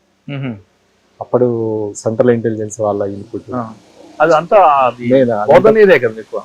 నిజాం నేను కేసు నేనే చేశాను. ఆ కేసులో నేను 200 మందిని అరెస్ట్ చేశాను. యూఏపీఏ కింద కేసు చేసిన అన్లాఫుల్ యాక్టివిటీస్. దానిలో ఒక PFI ట్రైనింగ్ క్యాంప్ ని మనం అటాక్ చేయడం జరిగింది. ఎక్కడది? నిజామాబాద్ టౌన్ లో.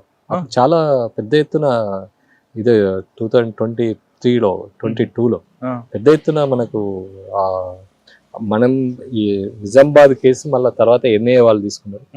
NIA వాళ్ళు తీసుకున్న తర్వాత ఆ కేసులో మళ్ళీ వాళ్ళు ఒక 2000 మందిని అరెస్ట్ చేశారు. లీడ్ తోటి 2000 మందిని అరెస్ట్ చేసిన తర్వాత అప్పుడు ఆ PFI మీద సెంట్రల్ గవర్నమెంట్ బ్యాన్ పెట్టింది. బికాజ్ నాకు ఒక తృప్తి ఏంటంటే అక్కడ నేను చేసిన కేసు, నేను ఇన్వెస్టిగేషన్ చేసిన కేసు PFI బ్యాన్ కారణం ఏంటంటే I was very happy that thing. Rajesh Kumar counter intelligence IG గారు కానీ తర్వాత మా నాగరాజు CP గారు కానీ చాలా మట్టుకు దాన్ని మనం కేసు చేయడానికి చాలా రకాలుగా అక్కడ ఉన్న మైనారిటీస్ ని అరెస్ట్ చేయడం అంటే అంత ఈజీ కాదు. ఆ టైంలో మీకు ఏమైనా ప్రాబ్లం రాలేదా? ఎందుకంటే పక్కన చాలా వచ్చినా కూడా పొలిటీషియన్స్ కూడా ఒక ఆయన ఉన్నాడు కదా, చాలా వచ్చినా కూడా వాట్ ఈస్ PFI అనేది మనం చెప్పినాం. వాళ్ళు చేసే యాంటీ నేషన్ ఏందో చెప్పినాం. వాళ్ళు ఏ రకంగా ఇది చేస్తున్నారు, వాళ్ళ ఆర్గనైజేషన్ స్ట్రక్చర్ ఏందో చెప్పినాం. అదంతా కూడా యాంటీ నేషన్ ISI మోడల్లో వాళ్ళు ఆ ఆర్గనైజేషన్ స్ట్రక్చర్ ఉంది. కాబట్టి ఇండియన్ గవర్నమెంట్ కూడా వాళ్ళ ఎక్స్ట్రీమ్ ఐడియాలజీ ఎక్స్ట్రీమ్ ఇది అని చెప్పేసి వీళ్ళంతా కూడా ఆ వైపు తీసుకెళ్తారని చెప్పేసి ఈరోజు ఆ పిఎఫ్ఐని బ్యాన్ చేయడం జరిగింది. I was a first IO in that case. Second ACP DD. ACP డీడీలో కూడా ఒక నందిగామ రాణి అని చెప్పి ఒక లేడీ, ఏలూరు, ఆమె ఒక సాఫ్ట్వేర్ ఇంజనీర్ని ఏదో అన్నయ్య అని చెప్పి ఆయన పాదాలని మొక్కుకుంటా రోజు ఆయన ఫోటోలు పెట్టి అన్నయ్య మనం మన ఏరియా ఒకటి కదా, మన ఏరియాని మనం బాగు చేద్దామంటే పాపం స్కూల్ కొరకు 30 కోట్లు ఇచ్చాయి. అది ఏలూరులో జరిగింది. తర్వాత ఆ స్కూల్ గురించి అన్ని పెట్టుబడి పెట్టే క్రమంలో ఈమె సుమన్ టీవీకి ఇంటర్వ్యూ ఏమి ఇస్తుందంటే నేను ఇట్లా జీరో నుంచి హీరో అయినా అదేమి ఇస్తే ఆమెతోని మోసపోయిన బాధితులంతా కూడా మళ్ళీ సుమన్ టీవీకి వచ్చి మా దగ్గరికి వచ్చి కంప్లైంట్ ఇవ్వడం జరిగింది. ఆ కంప్లైంట్లో ఆమె మీద ఒక 6 కేసెస్ మేము ఆమె మీద పెట్టారు. ఇంకెవరి మీద పెట్టారు? ఆమె అనుచరుల మీద పెట్టారు, వాళ్ళ తమ్ముడు వాళ్ళ మీద పెట్టారు. వాళ్ళందరినీ కూడా మేమే వాళ్ళని అరెస్ట్ చేసి జైలుకు నందిగామరాజుని ఫస్ట్ జైలుకు పంపింది నేను. తర్వాత సిసిఎస్ డీడీ నుండి ఇక్కడికి వచ్చిన తర్వాత మా వివేక్ సార్ ఎమ్మెల్యే గారు కానీ మా సిపి గత శ్రీనివాస్ సార్ సిపి కానీ ఇదంతా కూడా మావోయిస్ట్ ప్రాబల్య ప్రాంతం. దాదాపు ఒక 3 పోలీస్ స్టేషన్లు మావోయిస్ట్ ప్రాబల్య ప్రాంతాలండి. చెన్నూరు, నీల్వాయి, కోటపల్లి అని ఉంటుంది. సార్ అటు మూవ్మెంట్ వస్తుంది ఒక దళం వచ్చి పోతుంటది అంటారు, వచ్చి పోతా ఉంటారు. గడిచిరోలి కూడా మనకు పక్కకు ఉంటుంది. గడిచిరోలి తర్వాత ఛత్తీస్గఢ్ ఉంటుంది. అంటే మనకు వాళ్ళు గడిచిరోలు దాటి ఇటు రావాలి కాబట్టి మహారాష్ట్ర దాటుకొని వచ్చేది. ఆదిలాబాద్ ఆర్గనైజేషన్ కూడా ఇప్పటికే అంత వీక్ అయిపోయింది. మొన్న భాస్కర్తో అంతా కూడా ఆల్మోస్ట్ ఆల్ ఇక్కడ వైండప్ అయిపోయింది. గడిచిరోలు కూడా ఆల్మోస్ట్ ఆల్ ఈ మధ్య కాలంలో అక్కడ కూడా మంచి. కానీ ఇక్కడ బీజాపూర్ మీకు దగ్గర ఉంది కదండి. బీజాపూర్ అంటే ఇక్కడికి కొంత కొరియర్ వ్యవస్థ ఉంది. వాళ్ళకి ఏమైనా సహకారాలు కావాలన్నా కూడా ఏదైనా చాలా మట్టుకు హాస్పిటల్ పరంగా కానీ డబ్బుల పరంగా కానీ వచ్చిపోతా ఉంది. మన దగ్గర చంద్రన్న లోకల్ గా ఉన్న కమ్యూనిస్ట్ నాయకులతో కలిసి వాళ్ళకి ఫండ్ ఇస్తూ వాళ్ళు మరొకసారి ఇటువైపు రావడానికి ప్రయత్నం చేస్తున్నారు. ఆ క్రమంలోనే సత్యగంగాధర్ రావు అని చెప్పి ఇక్కడ సెంట్రల్ కమిటీ మెంబర్స్ ని ఇక్కడ మన టేక్మట్ల విలేజ్ లో అరెస్ట్ చేయడం జరిగింది. వాళ్ళ మీద యూఐపిఏ కేసు ఇప్పుడు ఉంది. వాళ్ళంతా 80 years old. వాళ్ళని ఇక్కడ పెట్టి మెల్లగా ఆర్గనైజేషన్ మళ్ళీ రీఆర్గనైజ్ చేద్దామన్న ఆలోచనలో వచ్చిన క్రమంలో మనం ఇన్ఫర్మేషన్ ఉంటే పట్టుకోవడం జరిగింది. వాళ్ళు అరెస్ట్ చేసిండ్రు. ఇప్పుడు వాళ్ళు స్టిల్ యూఐపిఏ కేసులో అండర్ ట్రయల్ లో ఉన్నారు. మావోయిస్ట్ చాలా ప్రయత్నాలు చేసింది కోల్ బెల్ట్ లో ఇక్కడ ఇది కావడానికి, కానీ ప్రజలు అంగీకరించే స్థితిలో లేరు. ప్రజలు యాక్సెప్ట్ చేసే సిద్ధాంతం లేరు. వాళ్ళ విధానాలన్నీ కూడా ఇప్పుడున్న సమాజానికి ఏ రకంగా అడాప్ట్ కావడం లేదు. కాబట్టి మావోయిస్టులు ఇప్పటికైనా కూడా ప్రజా జీవితంలోకి వచ్చి బ్యాలెట్ బుల్లెట్ కాకుండా బ్యాలెట్తో కొట్లాడినట్టయితే ఖచ్చితంగా మీకున్న అంకిత భావానికి మీకున్నటువంటి డెడికేషన్కి ఖచ్చితంగా మీరు సక్సెస్ అవుతారు. దయచేసి మావోయిస్టులు అందరికీ కూడా మేము కోరుతున్నాం, అంతా మా సోదరులే వాళ్ళు వచ్చి బ్యాలెట్ని చేసి మీరు కూడా మంచి నాయకులు కండి, మంత్రులు కండి, ప్రజా సేవ చేయడానికి మంచి అవకాశాలు ఉంటాయి. దయచేసి పోలీస్ ఆఫీసర్గా మేము వాళ్ళకు కోరుకుంటాం. సార్ ఇక్కడ జైపూర్ పక్కన బార్డర్ మన మహారాష్ట్ర, ఇక్కడ నుండి కల్తీ ఎరువులు కల్తీ విత్తనాలు వస్తుంటాయి, వాటి మీద మీ ఫోకస్ ఎలా ఉంటుంది? చాలా మట్టుకు ఈ మధ్యన గ్లైఫోసేట్ మందులు వాడతాను, గడ్డి మందులు ఎక్కువ వాడతాను. దానికి తట్టుకునే పత్తి జాతి ఒకటి BT3 పత్తిని ఈ ఏరియాలో చాలా మట్టుకు పెడుతున్నారు. గత సంవత్సరం నుంచి మేము వచ్చి నుంచి ఇప్పటి వరకు ఒక 15 కేసులు చేయడం జరిగింది. చాలా మట్టుకు కర్బు చేస్తూనే ఉన్నాం, కానీ రైతులు ముఖ్యంగా పెట్టడం బోల్గాడ్ 3 BT3 అంటారు. ఆ BT3 పెట్టడం వల్ల రైతుకు కొంత ఎకనామీగా కలిసి వస్తుంది. గడ్డి కలుపు ఉండదు, మందు కొడితే గడ్డి వెళ్ళిపోతుంది. వేరే BT2 పెడితే ఈ మందు కొడితే పత్తి మొక్క కూడా చనిపోతుంది. ఆ కలుపు మొక్కలన్నీ కూడా మాన్యువల్గా ఏరాల్సి వస్తుంది. దానికి మనుషులు దొరకట్లేదు, తర్వాత దానికి ఎక్స్పెండిచర్ కూడా ఎక్కువ అవుతుంది, కాస్ట్ ఆఫ్ ప్రొడక్షన్. దాంతో రైతులు కొంత ఆ దశగా వాళ్ళని మోటివేట్ చేసి వాళ్ళందరినీ ఆ రకంగా చేయడం జరుగుతుంది. తర్వాత ఒక రకంగా కేసులు చేయడం జరుగుతుంది. ఈ పార్టీకి మేము వచ్చి నుంచి ఇప్పటి వరకు ఒక 40-50% తగ్గించగలిసి. సార్ ఇది ఆర్గనైజ్డ్ క్రైమ్ అంటారా, అది ఇండివిజువల్గా జరుగుతుంది అంటారా? ఆర్గనైజ్డ్ క్రైమ్ అని కాదు, కానీ రైతు ఒక బాధ ఇదంతా. యాక్చువల్లీ ఏంటంటే రైతే అది డూప్లికేట్ కదా మరి రైతు బాధ. అంటే గవర్నమెంట్ కొంత పెట్టుబడికి అనుకూలంగా రేటు ఉండాలి. 7,000 ఒక 20 సంవత్సరాల కింద 7,000 ఉంది పత్తి రేటు, ఇప్పుడు కూడా 7,000 ఉంది. ఇప్పుడు కాస్ట్ ఆఫ్ ప్రొడక్షన్ పెరిగిపోయింది. 10,000 గిట్టుబాటు ఉంటే ఇలాంటి నకిలీ ఎరువులు కానీ నకిలీ మందుల వైపు రైతులు వెళ్ళరని నేను అంటే నకిలీ విత్తనాల పట్ల నకిలీ ఎరువుల పట్ల గవర్నమెంట్ కూడా చాలా సీరియస్ గా యాక్ట్ చేస్తుంది. అవును. వాళ్ళ మీద పీటీ యాక్ట్ ప్రపోజల్స్ కూడా మేము త్వరలో మా ఇప్పుడు ఈ CP రోజు గారి ప్రెస్ ఆధ్వర్యం- మీట్ ఏంటండి?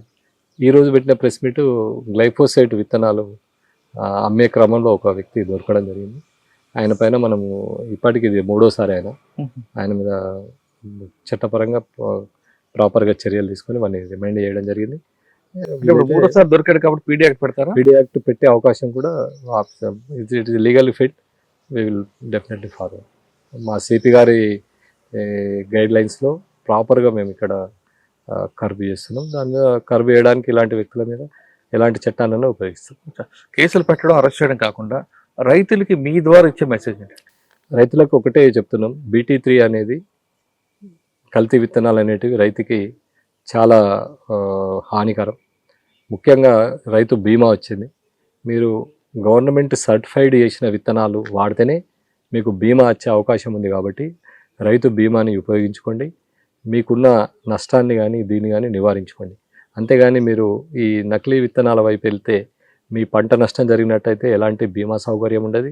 మోరోవర్ మీకు పత్తి దిగుబడి కూడా తగ్గుతుంది, చాలా రకాలుగా దిగుబడి కూడా తగ్గే అవకాశం ఉంటుంది. కాబట్టి దయచేసి వ్యవసాయ అధికారులు సూచించిన, గవర్నమెంట్ సూచించిన తర్వాత సర్టిఫైడ్గా ఉన్నటువంటి విత్తనాలని వాడమని అధికారులను రైతుల సోదరులకు కోరుచు. సార్, మీరు ఫైనల్గా క్వశ్చన్ అంటే 95లో మీరు డిపార్ట్మెంట్కి వచ్చినప్పటికీ ప్రజలకి పోలీసుల మధ్యన ఒక అనుబంధం, ఒక భయం, లేదా భయంతో కూడా గౌరవం ఇదంతా చూస్తుంటారు. కానీ ఇప్పుడు అది పెరిగిందా తగ్గిందా ప్రజలకి పోలీసుల మధ్య? ఎగ్జాక్ట్లీ మీరు అడిగిన క్వశ్చన్. అప్పుడు మేము వచ్చిన కొత్తలో కూడా చాలా మట్టుకు ఈ వార్ సిచ్యువేషన్లో మేము ఎంట్రీ కావడం జరిగింది. మేము యూనిఫామ్ వేసుకోలేని పరిస్థితి. అప్పుడు మేము కూడా ఎక్కడైనా పోవాలనుకుంటే మా ఐడెంటిఫికేషన్ దాక్కొని పోవాల్సిన పరిస్థితి.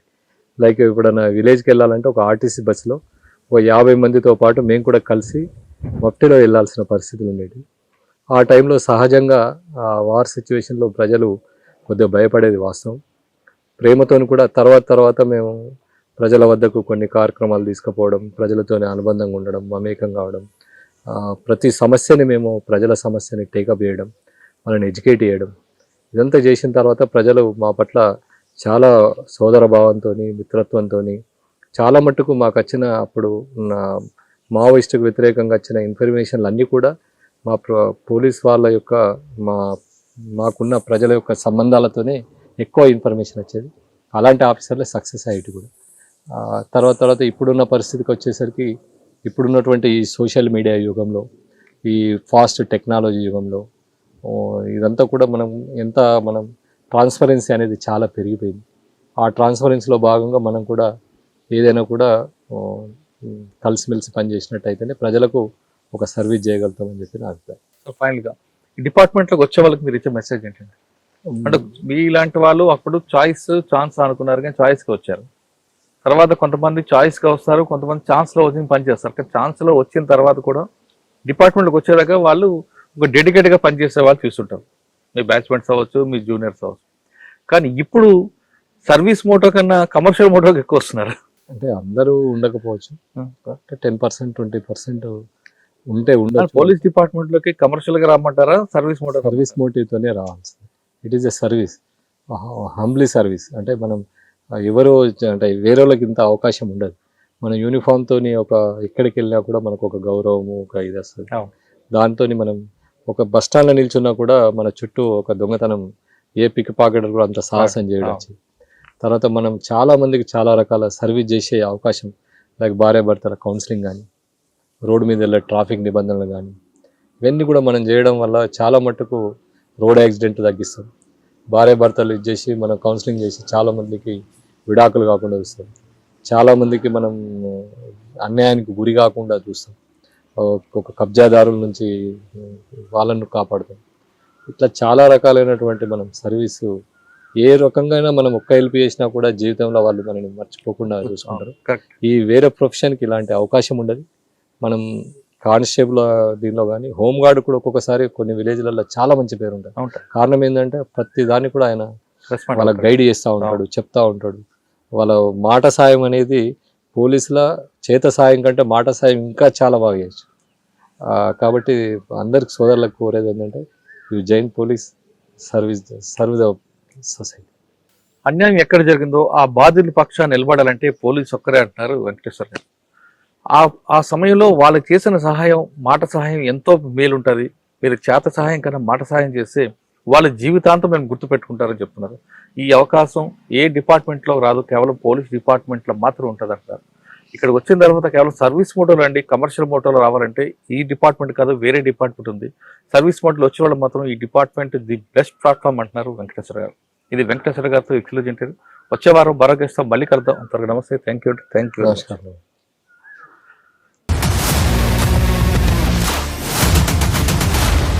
I dreams, this police diaries is something very, very valuable towards that.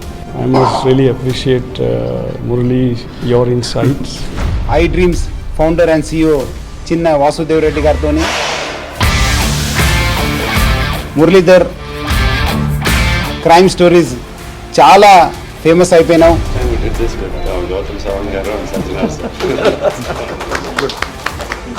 Well done. Congratulate him for doing so well, and I congratulate him, his boss also. For doing so well.